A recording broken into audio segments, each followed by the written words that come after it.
銀花姑娘，每一個人都有佢獨特嘅故事。獨一無二嘅故事。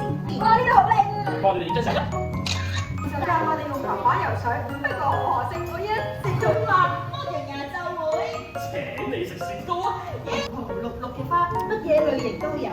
花姑娘咧，每一日都好細心照顧住啲花嘅，曬太陽嘅。可能因為病咗，又或者有啲花枯萎咗，慢慢亦都有啲花離開。我諗我哋都唔好太難過啦。嗱，呢啲珍貴嘅禮物咧，可以話咧用錢都買唔到㗎。係啊，哇，都好多喎！你最近一次咧同老人家傾偈係同邊一個老人家㗎？你先係咪爺爺嫲嫲或者公公婆婆啊？啊，爺爺嚟嘅，邊個同爺爺嫲嫲或者公公婆婆食過大餐嘅舉手啊？哦，都有喎。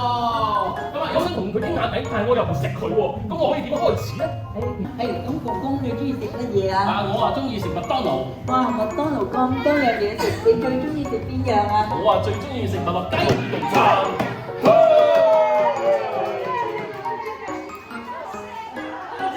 以前咧，我哋鄉下嗰處耕田㗎嘛，後來我就搬咗嚟澳門啦。爸爸咧同阿哥咧已經行到好遠啦。啊，咪住先，臭 B B 做咩拎住兩個水桶咧？幾多人又話唔知，頭都大埋。我哋有李珠豪啦、Terry 哥哥啦、Vicky 姐姐啦、Sammy 姐姐啦，同埋 Carol 姐姐嘅，我哋俾啲掌聲多謝佢哋今日為我哋講咁多個故事喎。175灣景分享。